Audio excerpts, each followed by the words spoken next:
Islam is very creative and it's very flexible. It's one of the most resilient systems, especially when it comes to economics and wealth. Sheikh Isam, in recent years, cryptocurrency has become very popular. Currency like Bitcoin, many people are investing in this. Is this Sharia compliant, Sheikh Isam? What we see is that people just go and take a position on it just to sell it when it rises, as if to get rid of it, let the other buying party, bear the risk and the loss of it. To speculate. Yeah. ESG indices are, if anything, Islamic indices. Core Islamic indices. Yeah. People also have the confusion or the misunderstanding that if an institution is Islamic, whether it's an Islamic bank or an Islamic school or an Islamic hospital, it must be based on charity. Okay. Right? Not to make profit. You cannot make profit on it. Yeah. This is saying that this is a profit-making institution, but is abiding by the rules of Islam. Assalamu alaikum. Welcome to the third episode of Arcapita Perspectives, where we explore key topics in finance and investment. Today, we delve into the world of Islamic finance with a focus on Sharia-compliant alternative investments. I'll be your host for this episode, and I'm honored to be joined by Sheikh Isam Ishaq, a distinguished Sharia scholar. He's a member of the Shari'ah Board of the Accounting and Auditing Organization for Islamic Financial Institutions, AAOIFI. He's also a member of the Shari'ah Supreme Council for Islamic Affairs in Bahrain, and he's chairman and member of several Shari'ah Supervisory Boards of Islamic banks and financial institutions, including Arcapita. It's a pleasure to have you with us today, Sheikh Isam. Let's delve into the topic. Thank you very much, Brother Mohammed. My pleasure is reciprocated. Always happy to be with you. Just obviously, Arcapita is an alternative investment firm. You also advise retail banks. What are the differences between advising retail banks versus advising alternative investment firms like us? Okay, Bismillah, alhamdulillah, wa salatu wa salam ala Rasulullah. It would be surprising to many, I think, if we say that when the concept of Islamic banking was first proposed, it was actually conceived to be for investment banking. Okay. Yes. Because as you know, in retail banking, almost the full focus of retail banking is providing finance lines. In the traditional world, conventional world, we're talking about lines of credit and debit, credits and debts. Yes. For the customers. And this is an area where Islamic finance can, of course, provide its own solutions or maneuver in the area. But ideally, Islamic finance is about investment finance, because it's about the creation of wealth in society. The concept of wealth and finance are very much intricated, and whether we're talking about Islam or any other ideologies or system. And Islam, creation of wealth is actually something which is very much focused on. Okay.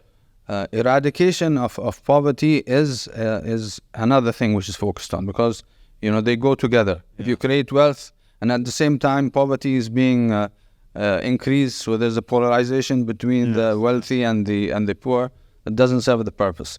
And we all know, of course, that our blessed Prophet ﷺ used to seek refuge in Allah from poverty. Yes. Yeah. And we also know, of course, about the institution of zakat, which is one of the 5 pillars of Islam, which requires that you give a portion of your wealth rather than your revenue or income on a yearly basis. So you have to give, as a rough rule of thumb, 2.5% of your wealth every year. People sometimes get confused between wealth and income. So in investment banking, of course, you were talking about industrial activities. You're talking about ventures which have a larger number of people on board, a larger employment opportunity for the community. So, as a rule, investment banking would be something which is preferable.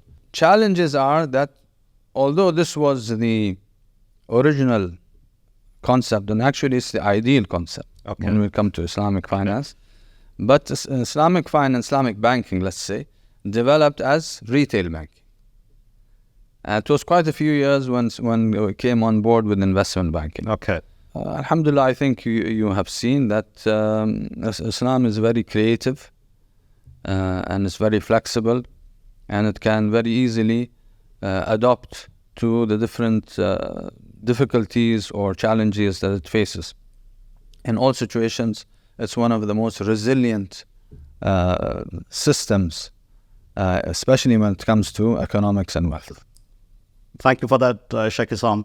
Obviously, like retail banks, they're providing maybe more standardized, simple products like Murabaha or Ijara, and they're very standardized contracts. I assume for alternative investment firms, each transaction is different and it's more complex and it's maybe more challenging, and you have to be more involved compared to a retail bank. Is that a fair description? Yeah, I think that's very accurate, and you've hit the nail on the head. And you see, of course, that the interactions we have, the intense interactions we have between the Shari'ah boards and the business teams when different projects are proposed, and the way that both sides have to navigate the no-go and the permissible areas of how to achieve. In the end, you're talking about providing finance in order to be able to adapt some project, and you must do it in a Sharia-compliant way. Yani so far, I think we haven't really reached. Not even to be honest and sincere, we haven't really reached anywhere near what is ideal. Right? But not being ideal and not being altogether permissible is something two different areas. We still have challenges regarding how to navigate the Sharia concerns when we talk about SPVs. And very often when you're talking about huge projects, you have conventional banks involved through SPVs.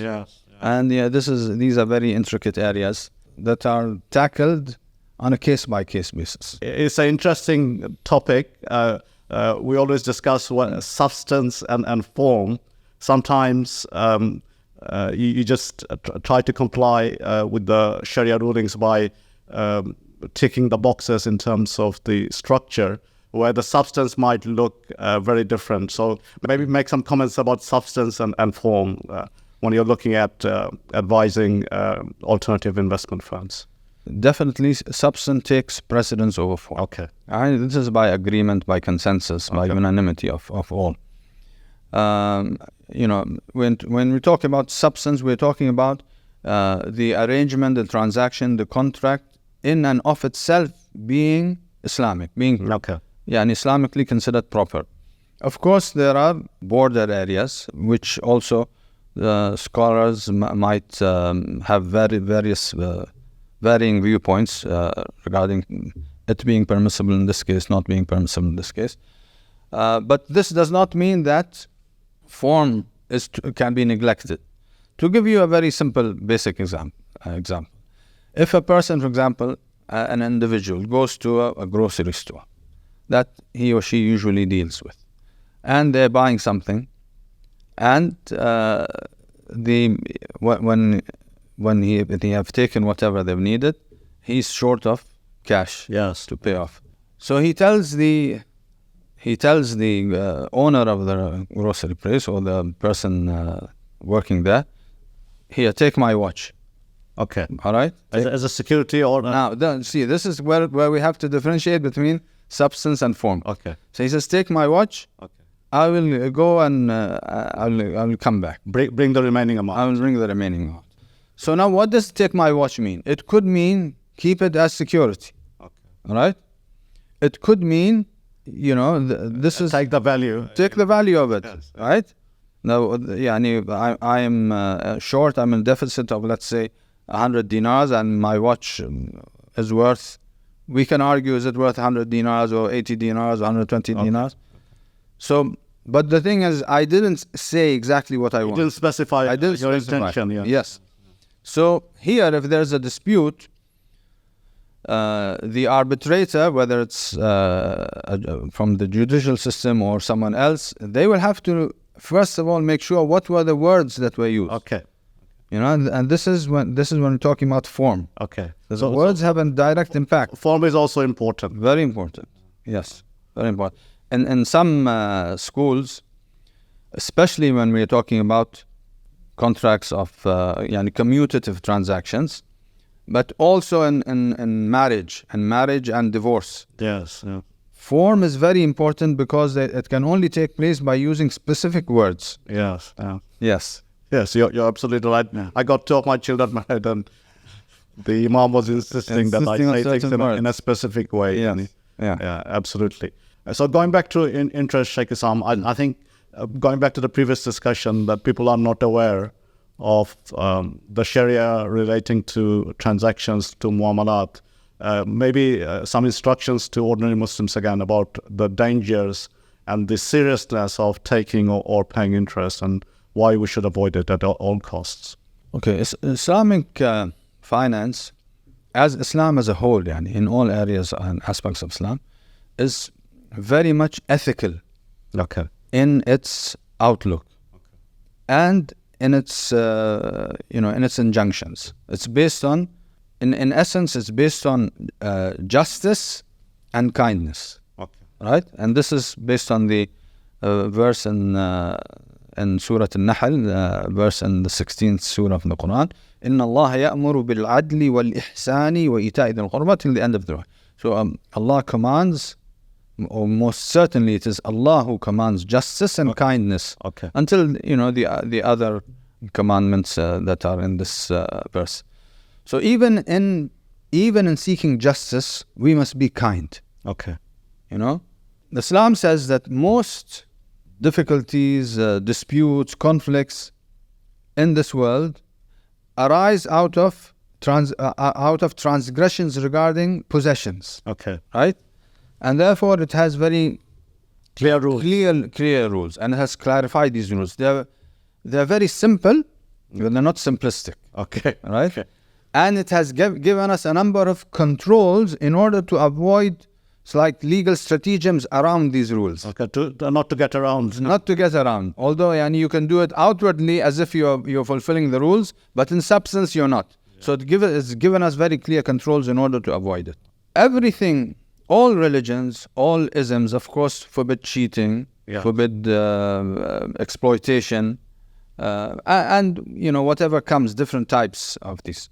So we're not talking about these areas. These are forbidden by everyone, by human nature. This is wrong. Fully understood. It's fully understood. What is emphasized in Islam, and it's actually also it exists in earlier religions and even philosophies. The prohibition of interest, which used to be called usury. Yes. Two areas that we have to avoid at all costs are riba, which is interest or usury, and gharar. Riba, we have also two types of riba. We have riba resulting from debts. Yes.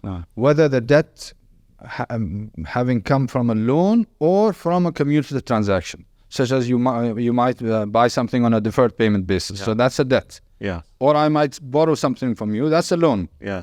So if a debt, any debt, increases over time, that is riba. Okay.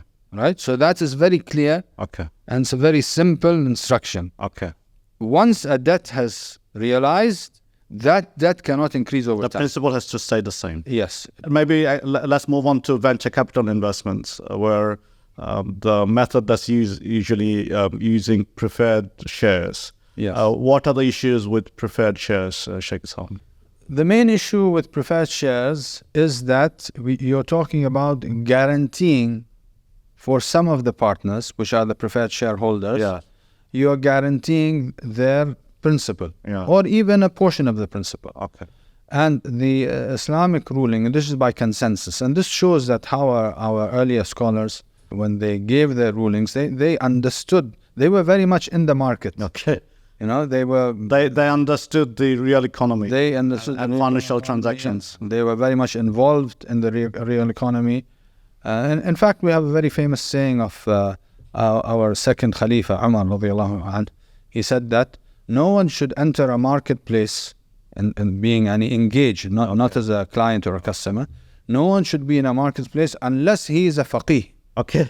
Yeah, and he means, of course, fully understanding the rules of buying and selling. Yes. So you shouldn't enter the marketplace if you don't know the rules of buying and selling. Because unintentionally you might get into usurious transactions. Exactly. The question was venture capital investments and preferred stock. Yeah, regarding preferred stock. So in preferred stock, the area of concern is that effectively it is guaranteeing for the preferred shareholder, guaranteeing his principal, or even a part of his principal. And Sharia tells us that if you guarantee anyone's principal, if it's in a loan, the guarantee, it has to be guaranteed. Automatically guaranteed. But if it's in a commutative transaction, the effect of the guarantee is that portion which is guaranteed is like a loan. Acts like a loan. Yeah. So as a result of that being in a commutative transaction, whatever they have gained over it, earned over it, becomes riba. Okay. And that's why when two or more parties set up a partnership or venture partnership, they may agree at the outset that the distribution of the profit, that is the realized profit, yes, may not reflect their capital provision. Yeah. Sheikh Isam, some people are very skeptical about Islamic finance. They think that we're just labeling something just to make it Islamic, and in substance it's not really Islamic.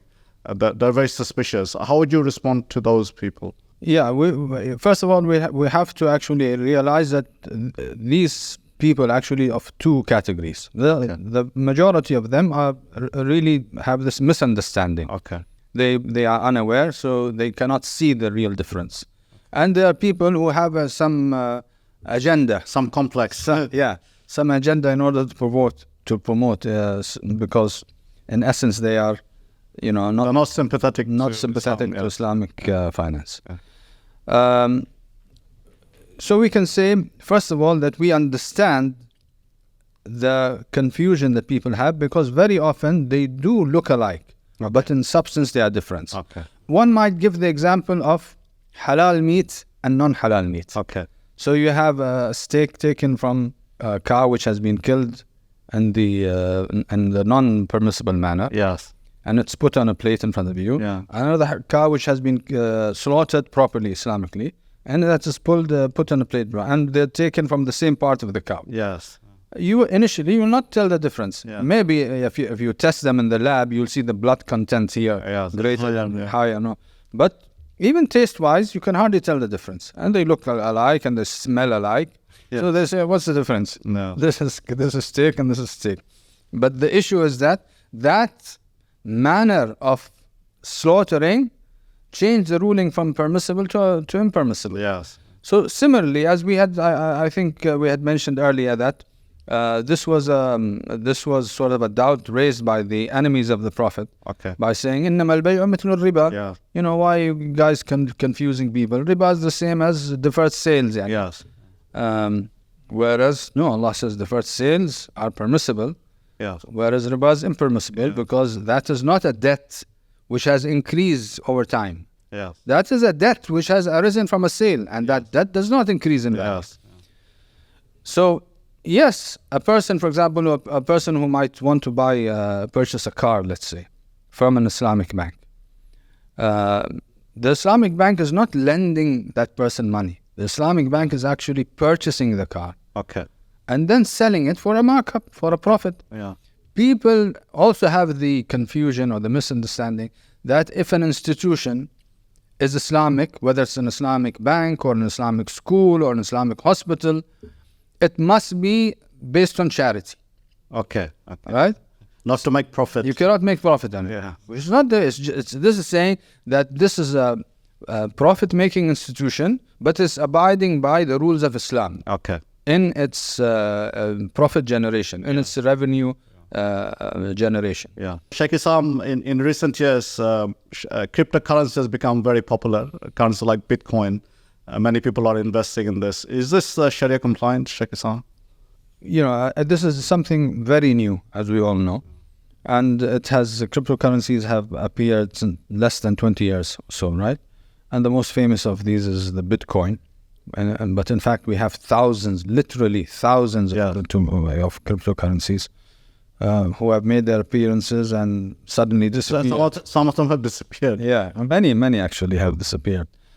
The thing is that a currency, as a basic rule of thumb, that cannot be compromised Islamically or Sharia-wise, is something that people must readily recognize as being, I don't know if the word is neutral. As a means of exchange. Yeah, as a currency. As an objective store value. Okay. Which helps in exchanging goods and services and products. Cryptocurrencies, in spite of making whatever advances they've made quite a lot of advances, and even countries adopted cryptocurrencies. Huge companies did. Yes. But in the end, they exited. They saw that it's not that practical. The thing is that until people accept as a whole, not individuals, not investors, not small groups, but populations as a whole, until they recognize cryptocurrencies as acceptable means of exchange, as being stores of value for goods and services, they will just not take root, right?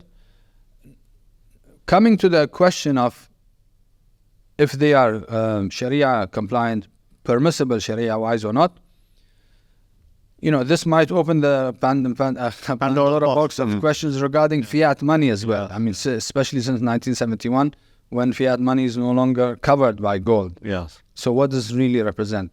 So that is actually Sharia-wise problematic. Okay. It is. Okay. But what gives us comfort in it is that wherever fiat money is used, they are universally recognized and accepted by the individuals, by the companies, by the banks, by the authorities, the government, etc. as being objective, neutral stores of value. Okay. And this is not the case in cryptocurrencies.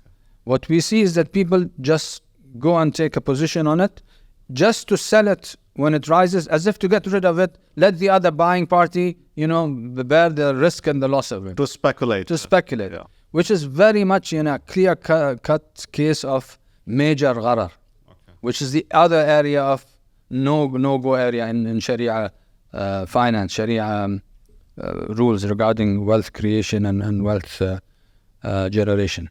I think we discussed earlier, we have two main areas of no-go in Sharia, riba and gharar. Okay. And this is very much a gharar issue. It can easily be argued that's also a riba issue. Okay. But we don't want to go into that area now. But what is absolutely clear, it's very much a gharar issue, because people, when they go into it, they make money by it. They only make money by the other party losing. Yes. And it's a classic case of gharar. So I think, to summarize, Sheikh Isam, you'd advise Muslims to hold off investing in cryptocurrencies for the moment until it becomes accepted like a dollar or a pound or a dinar, one of the established currencies. Definitely. Sheikh Isam, thank you for clarifying that. And this is clearly the type of role that you're playing as Shari'ah Supervisory Board members. As you know, green investing or ESG investing or ethical investing, it's the talk of the town. It's very popular all over the world. I think it's a very natural fit with Islamic finance. I'd just like to hear your comments on that. Yes, one would have in the not even the ideal situation, in the ordinary Islamic situation, one would expect that Islamic banks or Islamic institutions, are the old schools or banks or even hospitals, would have been at the forefront of calling others to investing in to invest and to take into consideration these issues when making an investment. Yeah. Right? Because Islam is very much for the protection of the environment, for the protection of society. When we are talking about, it's about wealth increase while eradicating poverty. Yes. And it's a very wholesome principle. It's a very wholesome project. And we have this in the teachings of the Quran and the Sunnah of the Prophet ﷺ. The Quran says, ظهر الفساد في البر والبحر بما كسبت أيدي الناس ليذيقهم بعض الذي عملوا لعلهم يرجعون. Now it says fasad, which is usually translated as corruption, but we'll come back to it. The Quran says this corruption has appeared in the land and in the sea. In the sea, yeah. Due to the actions of people, due to what they have earned and incurred. And this is so that they may reflect on themselves, so that they may reform. Yes, they may correct themselves. They may correct, lest they face the consequences in the next life. Yeah. Now, the term fasad is very often misunderstood, even by many Muslims, even by Arab-speaking Muslims, to refer to moral corruption or ethical corruption. Okay. And of course, moral corruption, ethical corruption, or personal, misbehavior and the like. But in essence, the word fasad in the Quran, and foremostly and primarily, it refers to corruption in the land. Okay. The spread of disease. Okay. Anything which harms harvest. Okay. Of crops. Anything which harms the sea and therefore affects negatively your catch on the sea life, on the sea life, etc. And that's why it emphasizes. It says corruption has appeared in the land and the sea, referring to different types of diseases, referring to fall in harvests and the like. So and that's why Islam has set also given us very important cues. For example, people may not relieve themselves under the shades of trees. Okay. People may not relieve themselves on river banks. Okay.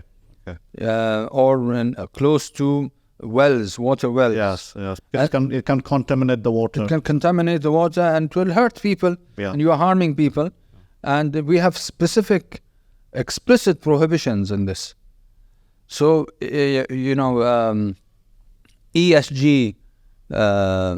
indices are, if anything, Islamic indices. Core Islamic indices. Yeah. But we still actually have to develop some sort of mechanism to have these as measures when opining on various projects that the institution is contemplating investing in. This still has not been developed as much as we would like. No, thank you for that guidance. We as practitioners, we should take that on board. So, Sheikh Isam, it's been an enlightening few minutes talking to you.